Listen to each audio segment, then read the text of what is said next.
Linha Aberta, com Carlos Alberto Sardenberg.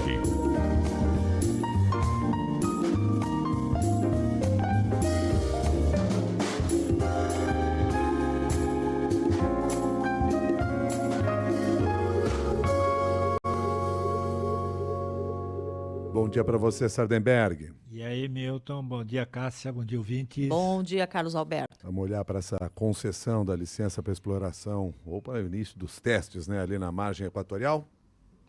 Pois é, Milton. A Miriam Leitão e a Malu Gaspar já falaram desses assuntos, abordando a questão técnica da concessão da licença ambiental, as questões políticas por conta da Malu.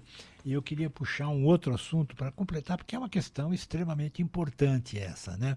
Ali, provavelmente, segundo as autoridades aí, segundo o pessoal técnico, né, do setor de petróleo, ali se encontra uma reserva expressiva de petróleo e gás, né?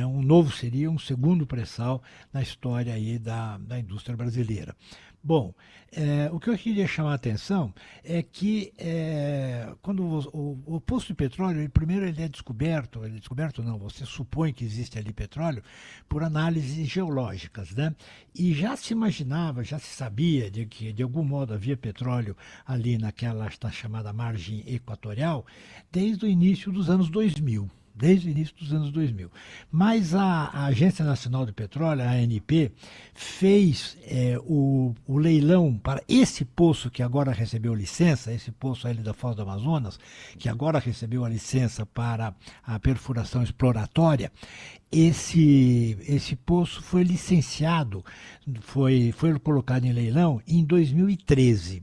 E o leilão foi bem sucedido. O poço foi arrematado por um consórcio formado entre a companhia britânica BP, que aliás tinha a maioria, e a Petrobras. Tinha a maioria do projeto, com 70%, e a Petrobras tinha 30%.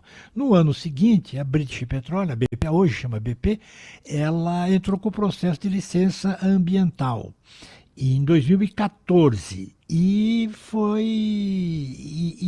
aí foi enrolando, o processo não saía e tal, a coisa ficou enrolada, e o que aconteceu foi que em 2014 a BP vendeu a parte dela, ou transferiu, simplesmente abandonou o projeto, e a Petrobras ficou com os 20%. Isso em 2020, a Petrobras ficou com os 20%. E com os 20% não, com os 100%. Ela tinha 30%, a BP tinha 70%, a BP abandonou o projeto, e então passou tudo para a Petrobras. E foi então em 2020 que a Petrobras ficou com a autorização, enfim, como vencedora do leilão para a exploração daquele poço. E de lá para cá, são 20 anos, são 5 anos em que a Petrobras peleja para conseguir a licença ambiental.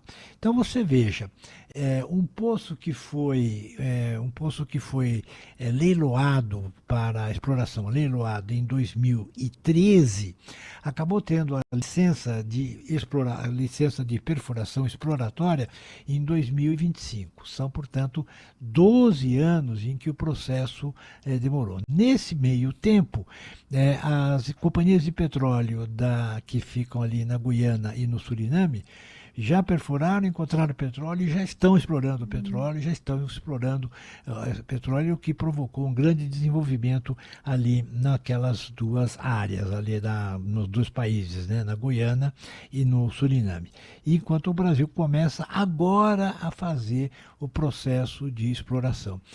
Teve toda aquela questão técnica levantada pelo IBAMA e tal, mas como a Malu pontuou agora afinal, quer dizer, na verdade, acabou sendo uma decisão política. Quer dizer, se fosse um posto de petróleo da BP e o governo não fosse o do Lula, que tem interesse na exploração do petróleo, não sairia.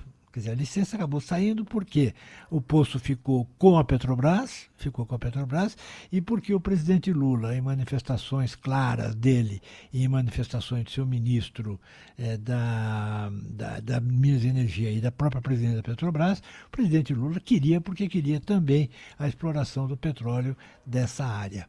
Então você veja, uma das críticas que se faz, críticas não ideológicas que se faz a questão ambiental é justamente o fato de o processo no Brasil ser muito demorado, o processo de concessão de licença ser muito demorado, e não é só no caso do petróleo, vale para todas as demais atividades econômicas. Essa é uma bronca que você encontra em todos os demais setores, que é a demora na obtenção das licenças. Os processos são demorados, são lentos, é cheio de peripécias, e como a gente viu agora, como a gente está vendo agora claramente no caso dessa exploração ali no Foz do Amazonas, claramente tem componentes políticos decisivos nessa história.